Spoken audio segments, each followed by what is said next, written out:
It's early morning on the Main Avenue Wharf, and the seafood vendors are preparing for another day of business. Crab seed. But these men and women Are you strictly retail? want to make sure that what vendors are selling is up to snuff Yeah, that one's this one. when it comes to the seafood you eat. Our objective is to protect the public health from the occurrence and progression of foodborne disease. For the vendors, it's an unexpected visit. It was a surprise inspection, though. But for the sanitarians at the D.C. Department of Health, it's a planned inspection. And with technical assistance from scientists, marine biologists, and microbiologists with the Food and Drug Administration, they conduct a comprehensive environmental assessment of the seafood vendors on the Main Avenue Wharf. And what they can do is they can actually observe, and particularly seafood, to determine whether or not it's wholesome or it's moving in the various stages of decomposure, which would make it unfit for human consumption. And so they sniffed, poked, and prodded the fish, oysters, and shrimp. Most of the vendors did not meet the guidelines and codes set by the district's Department of Health.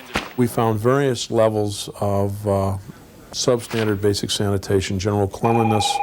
We found improper food temperatures on potentially hazardous foods, both from a refrigeration standpoint and a hot food standpoint. We did find evidence in one establishment of an active rodent infestation.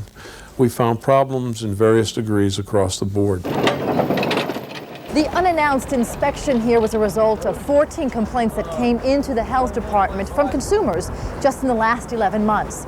So all 9 of the vendors here at the wharf were inspected, and 6 of them received 14-day notices to correct health code violations. This vendor behind me received a failing score of 44% and was shut down immediately. He was also operating without a business license. Another vendor was also shut down when he couldn't prove he had a license to do business. It's up too high off the ice. That's too high. The temperature on this day is a cool 43 degrees.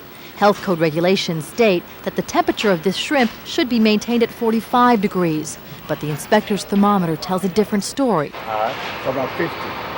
Whoa. And after a few whiffs of this batch of fish, this team of sanitarians and scientists asked the vendor to voluntarily dispose of his catch, 49 pieces of filleted flounder and whiting. You can go there and you can order a sandwich and he'll deep fat fry it and sell the sandwich to you. And those food products were going to be sold for human consumption.